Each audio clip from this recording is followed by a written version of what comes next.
Hello students, good morning all of you. હવે કાલે આપણે જે મોમેન્ટ ઓફ ઇનર્શિયાના જે ઇક્વેશન્સ જોયા છે, બરાબર છે.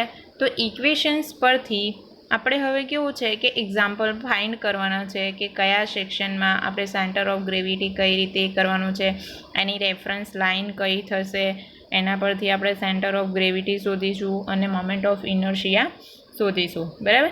તો હવે અહીંયા આપણે જોઈ રહ્યા છીએ કે ફિગરમાં આપણને આપેલું છે આઈ સેક્શન આપેલું છે. બરાબર.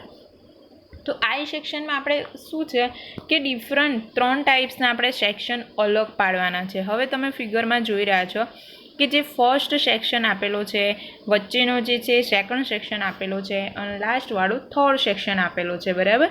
હવે આપણને બધાની વેલ્યુ આપેલી છે. હવે આપણે શું છે કે એક રેફરન્સ લાઇન ડ્રો કરવાની છે, જે રેફરન્સ લાઇન પરથી આપણને સેન્ટર ઓફ ગ્રેવિટી મળશે. તો અહીંયા આપણે જોઈશું કે આપણને આઈ સેક્શન છે, તો આઈ સેક્શનમાં આપણે રેફરન્સ લાઇન કઈ રીતે ડ્રો કરીશું એ આપણે હવે જોવાનું છે. હવે આપણે જોઈશું કે આ બંનેની સેન્ટર ઓફ ગ્રેવિટી મતલબ કે સીજી જે છે એ સેન્ટરમાં આવવું જોઈએ. તો આપણે એવી રીતે રેફરન્સ લાઇન ડ્રો કરવાની છે તો એનું સીજી આપણને સેન્ટરમાં મળે. ઓકે. તો હવે આપણે જોઈશું કે આપણે કયા ઇક્વેશન પરથી શું પ્રૂફ વેલ્યુ મેળવવાની છે. બરાબર છે. તો પહેલું આપણે જોઈએ છે કે section is symmetrical about both the axis. મતલબ જે બંને એક્સ અને વાય એ બંને સિમેટ્રિકલ અક્સિસ છે. બરાબર. તો અહીંયા આપણે એક્સ બાર શોધવાનું છે. તો x bar is equal to 120 divide by 2. અહીંયા આપણે જોઈશું કે એક્સ બારની વેલ્યુ કેટલી આપેલી છે. ફિગરમાં આપણને અહીંયા વેલ્યુ આપેલી છે 120. તો 120 ડિવાઈડ બાય 2 કરીશું તો આપણને 60 mm મળશે એક્સ બાર. એવી જ રીતે આપણે અહીંયા વાય બાર શોધવાનું છે. હવે વાય બાર શોધીશું તો વાય બારમાં કેવું છે કે બંને બાજુ જે આઈ સેક્શન છે તો એની થિકનેસ 12 આપણને આપેલી છે. વાય બાર એટલે આખો આઈ સેક્શન થશે. બરાબર. તો ઉપર 12 mm થિકનેસ આપેલી છે અને નીચે બી 12 mm આપેલી છે. તો આપણે વાય બારમાં 120 જે છે એમાં જે 12 થિકનેસ છે એ આપણે એડ કરવાની છે. બરાબર. તો 120 પ્લસ 12 ડિવાઈડ બાય 2 કરીશું તો આપણને વાય બારની વેલ્યુ મળશે 72 mm. બરાબર. હવે એના પરથી આપણે IXX1 શોધવાનું છે, જે આપણે કાલે ઇક્વેશન જોયા હતા એ પ્રમાણે. બરાબર. તો હવે IXX1 is equal two IG plus AH square. હવે h મતલબ કે આપણે હાઇટ શોધવાની છે. તો હાઇટ આપણે જે છે, આપણે જે વાય શોધ્યો છે એમાંથી આપણે જે 6 બાદ કરીશું, મતલબ 72 - 6 ઇઝ ઇક્વલ ટુ આપણને h મળશે. બરાબર. તો હવે આપણે જોઈશું કે IG પ્લસ AH સ્ક્વેર. તો આપણને આઈજીની વેલ્યુ અહીંયા આપેલી છે કે 120 into 12 divide by 12 plus 120 into 12 into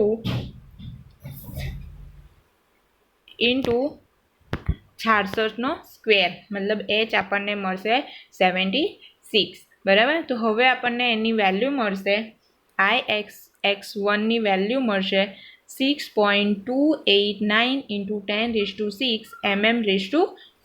એ આપણને મળ્યું XX1. હવે આપણે શોધીશું XX3. હવે આપણે ફિગરમાં જોઈશું કે XX1 અને XX3 એ બંને એકબીજાને પેરેલલ છે, એટલે બંનેની વેલ્યુ સેમ થશે. હવે અહીંયા જોઈશું કે XX2. તો XX2 આપણને શું આપેલું છે, તો XX2 IG પ્લસ AHનો સ્ક્વેર. હવે જ્યારે આપણે XX2 જોઈશું તો 2માં આપણને જે હાઇટ છે એ 0 થઈ જશે. બરાબર. તો અહીંયા આપણને 12 ઇન્ટુ 120 ડિવાઈડ બાય 12 પ્લસ 0. તો IXX2ની આપણને વેલ્યુ મળશે 1.728 ઇન્ટુ 10⁶ mm⁴. બરાબર. હવે અહીંયા આપણે IXX ફાઇન્ડ કરવાનું છે.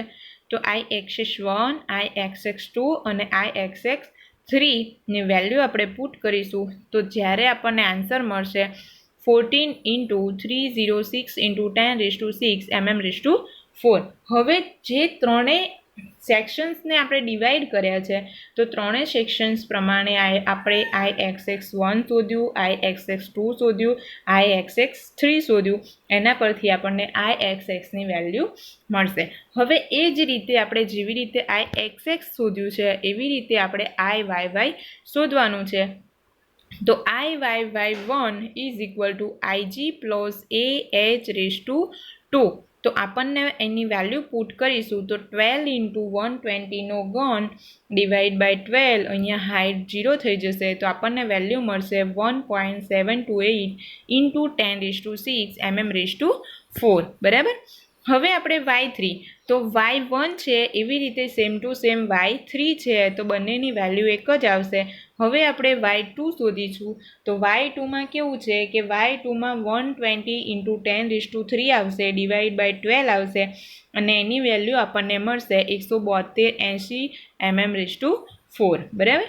હવે આપણે ત્રણેયનો સરવાળો કરીશું તો ત્રણેયનો જ્યારે સરવાળો કરીશું તો આપણને વેલ્યુ મળશે IYY is equal two IYY1 plus IYY2 plus IYY3 is equal two બધાની વેલ્યુ પુટ કરીશું તો લાસ્ટમાં આપણને IYY મળશે 3.47 ઇન્ટુ 10⁶ mm⁴. બરાબર. હવે ફિગર અને એક્ઝામ્પલ આપણને શું કહેવા માગે છે કે કોઈ પણ સેક્શન આપેલો હોય તો જ્યારે આપણે એનું સેન્ટર ઓફ ગ્રેવિટી આપણને શોધવાનું હોય તો એની બે રેફરન્સ લાઇન ડ્રો કરવાની અને રેફરન્સ લાઇન ડ્રો કર્યા પછી આપણે એને અલગ અલગ 3 સેક્શન પાડી લેવાના. જેવી રીતે ડિફરન્ટ સેક્શન પાડીશું એવી રીતે પછી આપણને એની વેલ્યુ પુટ કરી IXને અલગ કરવાનું છે અને IYને અલગ કરવાનું છે અને આપણે એની વેલ્યુ શોધવાની છે. બરાબર. હવે આપણે એક નેક્સ્ટ એક્ઝામ્પલ જોઈએ. બીજો એ જે જોયો તો આપણે I સેક્શન માટે જોયો તો. હવે આપણે કોઈ સર્ક્યુલર માટે ટ્રાયેંગલ છે અને એની અંદર સર્ક્યુલર છે તો એની વેલ્યુ આપણે શોધવાની હોય તો કઈ રીતે શોધીશું. બરાબર. હવે આપણે ફિગરમાં અહીંયા જોઈશું કે આપણને એક ટ્રાયેંગલ આપેલો છે. બરાબર. તો ટ્રાયેંગલ પાર્ટ 1 થઈ જશે અને સર્ક્યુલર જે એ પાર્ટ 2 થઈ જશે જે હોલ આપેલો છે. હવે આપણે જોઈશું કે ટ્રાયેંગલ માટે આપણે એક ઇક્વેશન આગળ જોયા હતા. બરાબર. તો એક્ઝામ્પલ આપણને શું કહેવા માગે છે કે આકૃતિમાં દર્શાવેલ સેક્શન માટે અક્ષ AB પરની જડ અથવા ચકમાત્રા શોધો. મતલબ કે AB જે આપેલું છે તો એની મોમેન્ટ ઓફ ઇનર્શિયા શોધો. બરાબર. તો હવે આપણે અહીંયા જોઈશું કે ટ્રાયેંગલ જે છે તો એનું બેઝ 1 જે છે અને બેઝ 2 છે તો આપણે એના પરથી આપણને વેલ્યુ શોધવાની છે. બરાબર. તો બેઝ 1 એ ટ્રાયેંગલ છે અને બેઝ 2 છે એ સર્ક્યુલર હોલ જે અંદર બતાવેલો છે એ છે. તો ટ્રાયેંગલ માટે આપણે કાલે એક ઇક્વેશન જોયું હતું કે I is equal to BH3 divide by 12. તો બીની વેલ્યુ આપણને અહીંયા આપેલી છે 75 ઇન્ટુ 60નો ઘન ડિવાઈડ બાય 12. બરાબર. તો એના પરથી આપણને વેલ્યુ મળશે 1.35 ઇન્ટુ 10⁶ mm⁴. હવે પાર્ટ 2 મતલબ કે અંદર જે સર્ક્યુલર હોલ આપેલો છે તો એના માટે આપણે વેલ્યુ શોધવાની છે. તો IG પ્લસ AH². તો અહીંયા π/64d⁴ plus π/4 into d² into h². તો અહીંયા આપણે વેલ્યુ મૂકીશું π/64 into diameter 20⁴ plus π/4 into diameter 20² into 20² height આપણને આપેલી છે. બરાબર. તો એની વેલ્યુ આપણને મળશે 133.52 ઇન્ટુ 10⁻³ mm⁴. હવે આપણે શું છે કે I જે મેઇન બેઝ છે એમાંથી આપણે જે ટ્રાયેંગલ બેઝ 1 છે અને સર્ક્યુલર હોલ બેઝ 2 છે તો એ બંનેને આપણે માઇનસ કરીશું. તો બંનેની જ્યારે વેલ્યુ પુટ કરીશું તો આપણને I જે બેઝ છે એની વેલ્યુ મળશે 1.216 ઇન્ટુ 10⁻⁶ mm⁴. બરાબર. તો હવે આપણને અહીંયા શું કહેવા માગે છે કે આપણે કોઈ પણ સેક્શનની જ્યારે મોમેન્ટ ઓફ ઇનર્શિયા શોધવાની હોય તો કોઈ પણ સેક્શન આપેલો છે એને 2 સેક્શનમાં ડિવાઈડ કરી દેવાનો અને અલગ અલગ સેક્શન પ્રમાણે એની વેલ્યુ ફાઇન્ડ કરવાની. બરાબર. હવે નેક્સ્ટ એક એક્ઝામ્પલ જોઈશું આપણે કે અહીંયા પણ એક ટ્રાયેંગલ આપેલો છે અને ટ્રાયેંગલની અંદર આપણને એક રેક્ટેંગલ આપેલો છે, બરાબર. તો હવે આપણે એની વેલ્યુ કઈ રીતે ફાઇન્ડ કરવાની છે, તો જોઈશું કે એક ફૂલ ટ્રાયેંગલ આપેલો છે આપણને, બરાબર. તો એક્ઝામ્પલ આપણને શું કહેવા માગે છે કે આકૃતિમાં દર્શાવેલ શેડેડ એરિયાનો AB એક્સિસ પરનો મોમેન્ટ ઓફ ઇનર્શિયા શોધો. ઓકે, તો કોઈ પણ એક અક્ષિસ ઉપર મોમેન્ટ ઓફ ઇનર્શિયા આપણે શોધવાનું છે. તો એક પહેલાં આપણે લઈશું રેક્ટેંગલ લઈશું અને પછી પહેલાં આપણે ટ્રાયેંગલ લઈશું અને પછી આપણે અંદરની જે છે રેક્ટેંગલ એ લઈશું, બરાબર. હવે આપણે ટ્રાયેંગલનું ઇક્વેશન આપણે જોયું આગળ કે BH/12 તો અહીંયા આપણે જોઈશું કે બીની વેલ્યુ આપણને આપેલી છે 10 સેન્ટીમીટર અને એચની હાઇટ આપેલી છે આપણને 9, 4, 4 અને 1 mm, બરાબર છે. તો 9નો ઘન કરીશું તો /12 તો ઇઝ ઇક્વલ ટુ વધશે 7 to 9 સેન્ટીમીટર/4, બરાબર. તો અહીંયા આપણને IABની વેલ્યુ મળી ગઈ છે. હવે આપણે રેક્ટેંગલ માટે શોધીશું, બરાબર.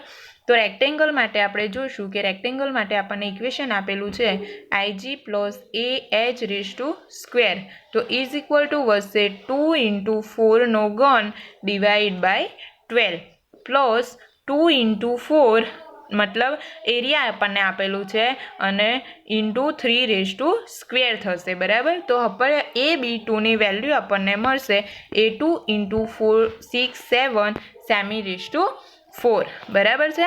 હવે આપણે હાઇટ માટે જોઈશું કે height is equal two 1 + 2 is equal two 3 centimetre.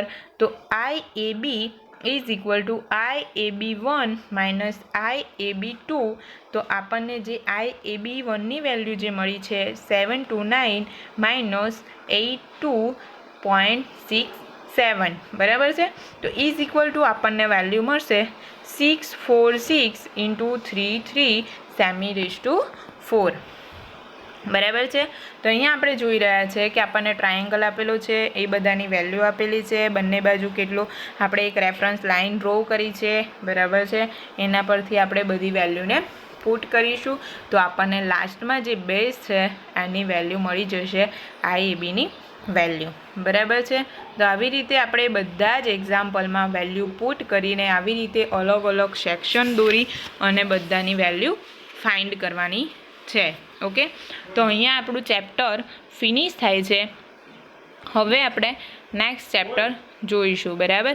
તો કોઈ પણ એક્ઝામ્પલ જ્યારે આપણે કરતા હોય, એક્ઝામ્પલ જ્યારે આપણે ગણતા હોય તો એનો મેઇન બેઝ છે એના ઇક્વેશન, બરાબર છે. ટ્રાયેંગલ માટે શું ઇક્વેશન હશે, રેક્ટેંગલ માટે શું ઇક્વેશન હશે, બરાબર છે. કોઈ પણ સેક્શન છે તો એને આપણે અલગ કઈ રીતે પાડવાનું છે, એની રેફરન્સ લાઇન કઈ રીતે ડ્રો કરવાની છે, બરાબર. તો આ બધું બેઝિક નોલેજ જ્યારે આપણને હોય તો આપણે એનું મોમેન્ટ ઓફ ઇનર્શિયા શોધી શકીશું. ઓકે, તો અહીંયા આપણા જે ચેપ્ટર છે આપણું સેકન્ડ નંબરનું એ અહીંયા ફિનિશ થઈ રહ્યું છે. Okay, so thank you so much.